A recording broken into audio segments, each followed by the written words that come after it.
ready to talk about Dillon Gabriel, though. I ain't gonna lie to you, man. Look, let's get to it then. I'm tired of Kevin Stefanski talking so much. Because now we don't want to talk. We want to watch film. I hear you. Moving along. Let's talk about the Browns, man. The Browns had another very embarrassing loss. The Boo Boo Bowl. They lost it today against the Jets. It was nasty. Kevin Stefanski on the podium was asked about the starting quarterback position. He went on to say this. Yeah, we're going to stick with Dillon. Obviously, this is a young players that you're always trying to get one game better and those type of things, but we have to play better. It's going to be an incredible moment in Browns history when their third-round pick falls flat on his face because he shouldn't have been a third-round pick. He should have been a sixth-round pick. And then they turn it over to the guy that's cost them 3 seasons already. There is a world out there that exists where they go Dillon Gabriel, and okay, we stop believing in him, and we don't think Shedeur is ready. And I disagree with this a ton, but they just keep putting the message out there that he's not ready and he's not this, and I can't. Gabriel just had a full-blown public meltdown over Shedeur Sanders stepping in for him, and the whole scene felt unreal. The reaction was so over the top that even the internet had to pause like, what did we just watch? Clips exploded everywhere. People were laughing, arguing, stunned. This wasn't normal drama. This was football chaos at its finest. Gabriel didn't just struggle. He turned a rough game into a full circus performance, complete with unplanned stunts and accidental comedy. And right in the middle of that chaos, Shedeur Sanders was sitting in the background like a calm storm, waiting to take the stage. Look like Dillon Gabriel is going viral for saying some things at the conclusion of his game. I don't know, Dillon Gabriel went out there and looked it pretty bad, I must say. Man, a lot of people saying blaming it on the defense. You can't blame this all the way on the defense, bro. Dillon Gabriel need to take this L, big, fine, capital L, bro. Because let's pull up some of his stats from today's matchup. It is truly not good at all. He threw for 167 yards and 2 touchdowns, 17-32, and ultimately, to me, he mainly the kind of presence that makes fans lean forward because they know something big is coming. Gabriel's performance was far from solid. 2 touchdowns, 167 passing yards, and only 17 completions out of 32 shots. That's basically handing the ball away half the time and hoping someone applauds just for trying, which is wild for an NFL-level moment. And somehow people want to blame the defense, which is hilarious because the defense actually held their ground and probably even gave Gabriel a little polite clap after he tossed a pass straight to a linebacker. Like, good effort, buddy. This one's on him. One massive capital L, the kind that deserves its own highlight montage just for the shock value. The numbers don't lie and they hurt. The team barely scraped together 278 total yards, while the Jets rolled in with 169 and still made the scoreboard look personal. 42 passing yards and 127 rushing yards? That's like someone running a victory lap in slow motion around a veteran athlete and somehow still crossing the finish line first. If you had to describe Gabriel's game in one word, it would be why. Why did he toss that pass like it made sense? Why did he stare down the blitz like he was challenging it? Why did we witness this live with millions watching? Things aren't going well. There's always going to be change. That's part of it because if you keep doing the same thing and don't change anything, then it's insanity. But just I feel like at times there's things that went well and we sustained and executed, and then in certain moments we didn't execute, and that starts with me. But yeah, it's always frustrating when it's not going the way you want it to, and you put in the work and time, but in crucial moments, you got to have it and execute. And these questions are going to haunt highlight reels, film sessions, and meme pages for years. But here's where it gets spicy. After all that, Gabriel steps up to the mic and talks about the flow of the offense like he's some football mastermind unlocking universal secrets. It felt good going into it, he says. Felt good? His completion rate dipped lower than what most college freshmen put up, and he still decided to talk about flow like he just orchestrated perfection. He doubled down again by saying he's taking responsibility, which at least shows he knows someone has to explain why the scoreboard looked like a comedy graphic. Meanwhile, Shedeur Sanders is standing in the shadows, and his presence alone makes the whole story way more intense. Because while Gabriel is talking about execution, efficiency, and keeping defenses off balance, Shedeur is just quietly existing, calm and composed, and everyone is asking the same question. When does the switch happen? He doesn't need to rant or perform. The pressure around him builds on its own, and he feels like the sequel everyone knows is coming. Gabriel keeps giving him openings. Every mistimed scramble, Every 4th and 1 that crashes, every incompletion that makes fans throw their hands up. It's like a masterclass in how to become a viral cautionary tale in a single afternoon. Then Gabriel throws in talk about versatility like it's a secret weapon only he understands. Rolling out, keeping the defense guessing, helping the run game. Sure, it sounds impressive until you watch the footage and realize none of those plays actually hit the way he described. It's like he's narrating some alternate universe where everything worked out, while the real game played like a tragic comedy with extra slow-motion moments. And those touchdowns? Seen a lot of bad quarterback play, being a fan of this team, covering this team for my entire life. The ineptitude of what I saw out of Dillon Gabriel today. He's wildly inaccurate. He has no elite physical tools. In fact, his physical limitations put him behind the 8 ball so much, and the coaching staff does very little to put him in spots to overcome any of that. I don't think the left-handedness helps anything. He's a complete comedy of errors, and they basically burnt a top 100 draft selection. Wow, they were something to watch. He tossed a ball to Jerry with mechanics that looked like he learned them 5 minutes before kickoff. Bootleg right, stop, twist, toss back left. It felt like watching someone improvise the rules of physics on the spot. Jerry did the heavy lifting because he's a pro, but the play design felt like controlled chaos pretending to be creativity. Then there was that 95-yard drive that fooled people for a minute. At first glance, it looked like smooth execution, like Gabriel finally found a rhythm. But then you remember everything else from the game, and suddenly efficiency sounds like a word from the Gabriel dictionary that means random good luck. Everyone could feel the tension after the game. Dillon trying to protect his spot with talk about execution, versatility, and controlling what he can control. Meanwhile, Shedeur Sanders stands there, calm like a storm, waiting for the right moment, and fans can sense the inevitable shift. It's the sequel nobody wanted to end early, but everyone knows the next chapter is coming. People online are calling the whole moment a meltdown and dropping memes faster than anyone can count. Fake headlines are already popping up, predicting the week like it's a movie trailer. Shedeur Sanders takes over. The change begins. The flow that never existed. The internet never forgets, never forgives, and definitely doesn't let you talk about flow when your completion rate is orbiting the ozone layer. Let's get back into the numbers because they explain just how rough this game really was. I imagine there's many people that think Dillon Gabriel's a better quarterback than Shedeur Sanders. I don't care where they were drafted. And if the Browns are the one team that thinks that, then I'm going to suspect it's not true. They don't know what they're doing. They've been on every quarterback evaluation for 30 years. Right. I never root against anybody. Yeah. But I'd be surprised if Dillon Gabriel's ever a legitimate starting quarterback for the Cleveland Browns. I'd be surprised. I just don't think. Well, then it is a wasted pick because you took him in the top 100. Yeah, but potentially may get away with it because of Shedeur. 17 completions on 32 attempts, 2 touchdowns. One of them so accidental that people still don't know how it even happened. The offense scraped together 278 total yards, barely more than the Jets, while the Jets walked out with 169 yards and only 42 passing yards, which somehow still felt more controlled than anything Gabriel put on tape. It's the kind of stat line that pretends to look respectable but cracks the moment you blink at it. Gabriel knows it too. He admits he missed key moments, admits the execution fell apart, admits it starts with him, and somehow he's still out there leading drives like everything is fine. Inspiring?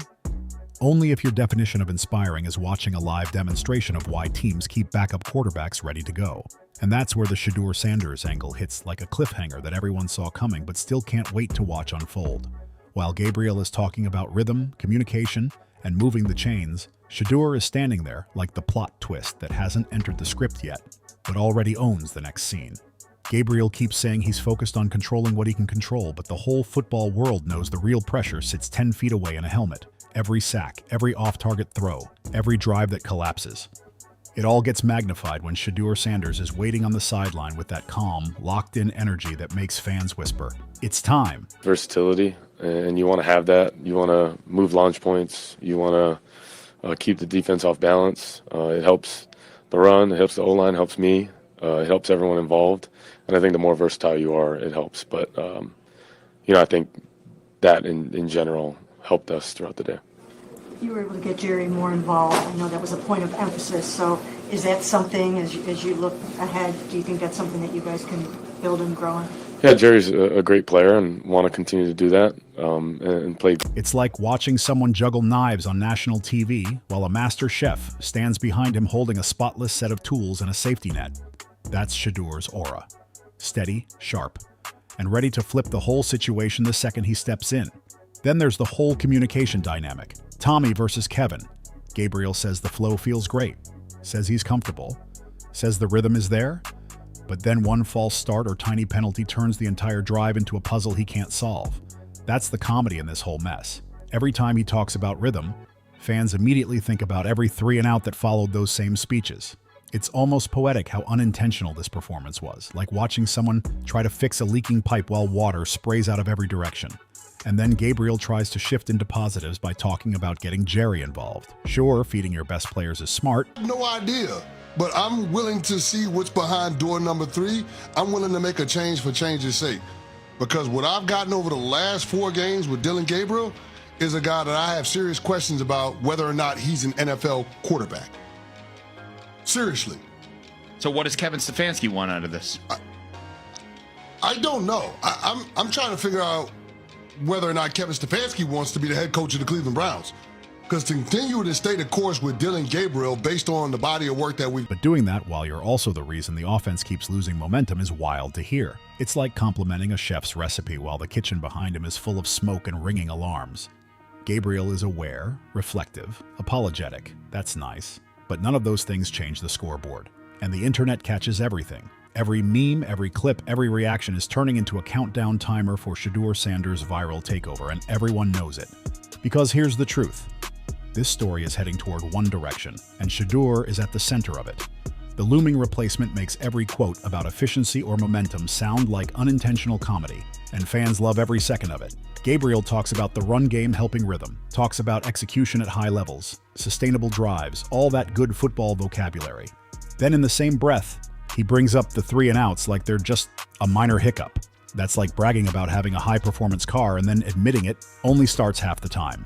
And the audience is here for every contradiction. Fans, analysts, meme pages, they're all taking notes, cutting clips, sharing jokes, because nothing spreads faster online than a quarterback talking about efficiency while putting up numbers that look the complete opposite. The cherry on top is when Gabriel says he's not looking over his shoulder. As fair of an opportunity that I can give Dillon Gabriel, I'm giving you 2 weeks against a bad defense, a team that just blew up their team, a team that has 1 win on the season. If it's not today, Dillon will never play a game in his football career that looks like he's good. Right. He might just be fine. He might be a backup quarterback. He'll never look good.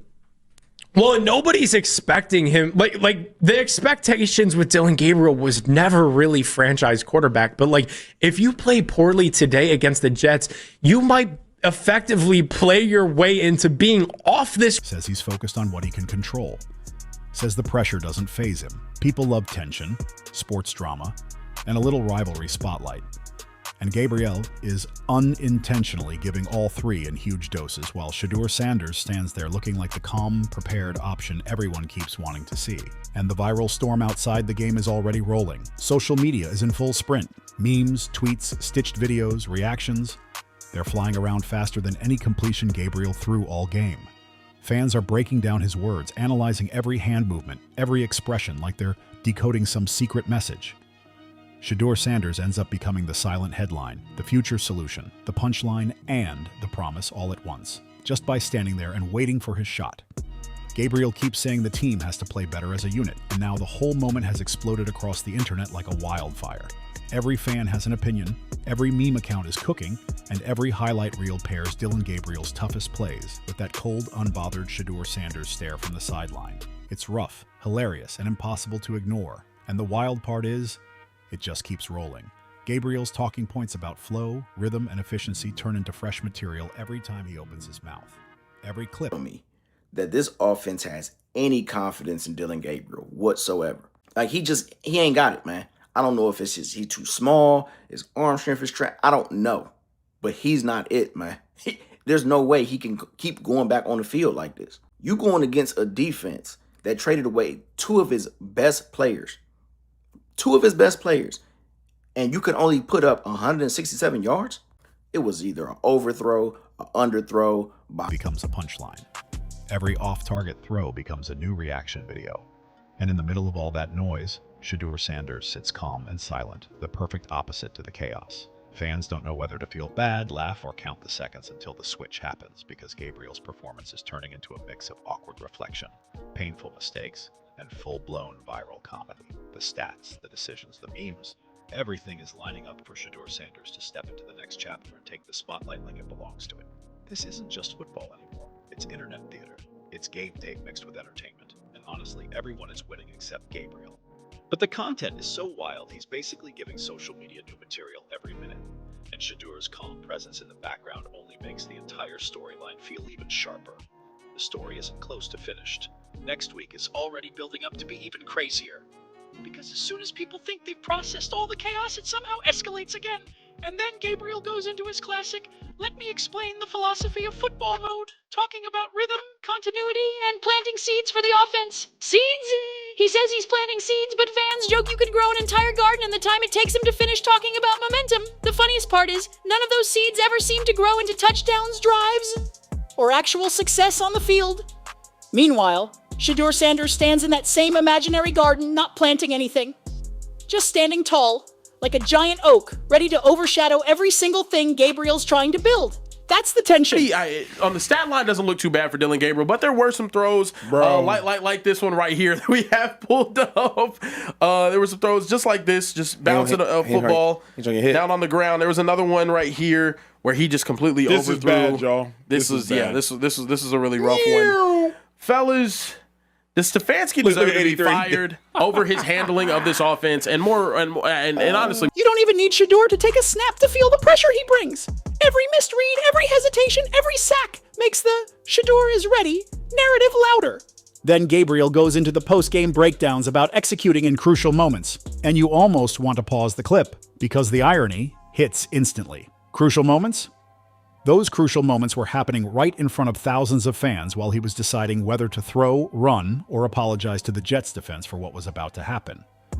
People watched live, eyes wide, trying to make sense of his words compared to the stat sheet next to them. And the more he tries to rationalize, the more entertaining it becomes. He mentions effort, mentions fixing things, mentions improvement. But then he talks about Jerry, the receiver who somehow makes plays, even when everything around him looks chaotic. Every time Gabriel says Jerry's name, the whole internet basically screams, yes, Jerry's great, but after Gabriel, maybe let Shedeur take over. There's this perfect mix of comedy and tension every time Gabriel tries to elevate his teammates while the audience watches the rest of the offense struggle to stay afloat. It's like watching someone praise the car while the engine is shaking on the highway. The battle of the Browns at Jets. If he gets another 5 sacks and they lose this game, then I don't want to hear another word about Dillon Gabriel. I don't want to hear nothing else. Great words of one of the greatest singers of all time in the form of Usher Raymond. It's time to get them papers. Inaccuracy, man, it's baffling to me, man. And Kevin Stefanski is supposed to be all about accuracy and not turning the ball over.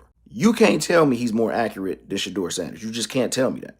If Shedeur's not starting by the time they play the Raiders, it's more than obvious that Kevin Stefanski has an agenda against this young man. Because you can't watch what I... Then comes the moment where Gabriel insists he's not looking over his shoulder. He swears he's not worried about Shedeur, says he's only focused on what he can control. And it's adorable in a way. It's like watching someone convince themselves there's no shark nearby while the dorsal fin is literally slicing through the water behind them.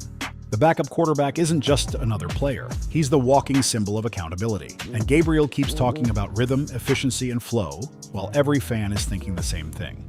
This is great, but Shedeur is right there. Every sentence he gives is this honest mix of sincerity and unintended comedy, and social media eats it up like it's a buffet. Dillon Gabriel planting seeds while Shedeur waters the whole garden. Or, execution starts with me, and apparently ends with me too. The clips spread like wildfire, reaction videos multiply, and suddenly every sports show has a hot take about the quarterback situation brewing in Cleveland. It's wild, dramatic, and accidentally hilarious, all perfectly shaped for viral content that fans can't stop watching. The assumption, Earl, and maybe this is wrong of me to assume because you just don't know with this offense, that they're going to win tomorrow, everyone's going to, cooler heads will prevail, and Dillon Gabriel will still be the quarterback next week. And then I think the first game that it becomes a bigger question for the franchise, depending on what happens against Baltimore next week, if it's a blowout, if the offense still looks terrible, if Dillon still looks terrible, then I think they might consider making that change for the Raiders game. But I honestly think it probably is longer than that even. I think it's probably more so end of November. This isn't just a football storyline anymore. It's full-blown social media theater. And Dillon Gabriel is unknowingly narrating his own viral slide, while Shedeur Sanders stands there as both the calm solution and the ultimate punchline. Every time Gabriel talks about rhythm or momentum, the unspoken question flashes across every fan's screen. How long before Shedeur steps in? That suspense alone keeps everyone glued to their phones, tweeting reactions, cutting clips, sharing edits, and refreshing feeds while Gabriel keeps offering more reflective quotes that instantly become content gold. The best part is how this story keeps growing. It's not one clip or one moment. It's a full saga, unfolding week after week. Through it all, Shedeur Sanders remains the quiet shadow over the entire offense, the steady figure in the background who makes every misstep louder, every stat sting harder, and every highlight reel twice as entertaining. Clips will be replayed non-stop. Memes will get remixed again and again. Debates will blow up in comment sections, and reactions will multiply because the drama never stops escalating. Gabriel's attempts at reflection feed every sports show, while Shedeur's presence fuels anticipation, suspense, and endless speculation about when the shift happens. Fans are locked in, the narrative builds itself, and the engagement potential is massive. Every drive, every throw, and every post-game interview stacks another layer onto this unfolding story. And if you like the video, please like, comment, share with your friends, and subscribe.